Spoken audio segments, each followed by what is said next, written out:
Hello friend, मी जयश्री भालेराव माझ्या चॅनलमध्ये तुमचं स्वागत करते। मी आज छानपणे उपम्याची रेसिपी तुमच्यासोबत शेअर करणार आहे। खूप पौष्टिक असतं उपमा, त्यामुळे आज मी उपम्याची रेसिपी तुमच्याबरोबर शेअर करणार आहे। जर तुम्हाला आवडली तर एक लाईक करा, सबस्क्राईब करा आणि छान छान कमेंट करा।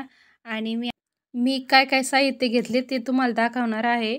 मी गरा घेतलेला आहे आणि एक कांदा घेतला, एक टमाटर घेतले आणि 2 मिरच्या घेतल्या आणि कोथिंबीर घेतली आणि छानपणे वाटाणे घेतले, एक गाजर घेतले आणि छानपणे थोडी कोथिंबीर घेतली।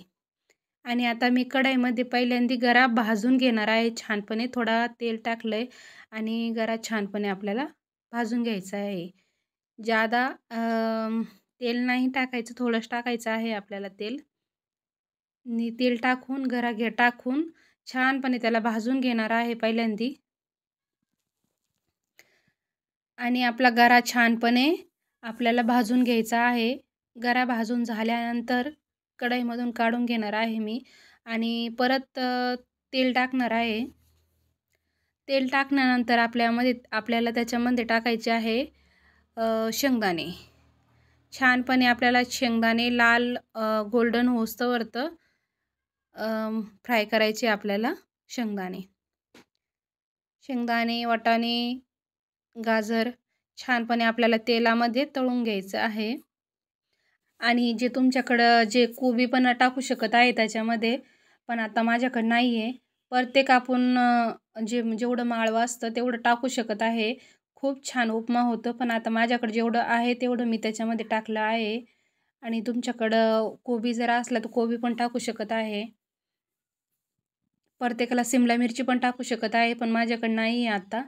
आणि जेवढं आहे माझ्याकडे तेवढं मी त्याच्यामध्ये टाकले आज उपम्यामध्ये। आणि साधी सिंपल रेसिपी आहे आणि झटपट बनणारी आहे। खूप छान लागते आणि पौष्टिक पण आहे। आज बिलकुल मला नाश्त्याला पण काही नव्हतं मुलाला द्यायला डब्यावर, त्यासाठी। आणि मुलाला माझ्या आवडत नाही, पण त्याच्यामध्ये शेंगदाणे टाकल्यानंतर मुलाला थोडं आवडत आहे उपमा, त्यामुळे मी छानपणे उपमा केलेला आहे। आणि माझी उपम्याची रेसिपी कशी वाटली मला कमेंटमध्ये नक्की सांगा।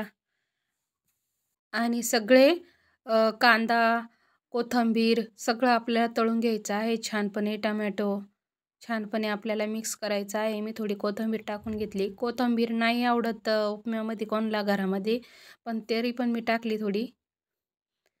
आणि आपला आता छानपणे आपण गरा जो भाजून घेतलेला होता ना, तो टाकून देणार आहे मी। गरा टाकल्यानंतर तो पण छानपणे आपल्याला भाजून घ्यायचा आहे पूर्ण। आणि एकदम मोकळा सुटसुटीत उपमा होतो आणि खूप छान लागतो खाण्यासाठी पण। आणि एकदम असा चिकट होत नाही, खूप असा एकदम सुटा होतो आणि खाण्यासाठी खूप छान असतो, पौष्टिक पण असतो मुलांसाठी।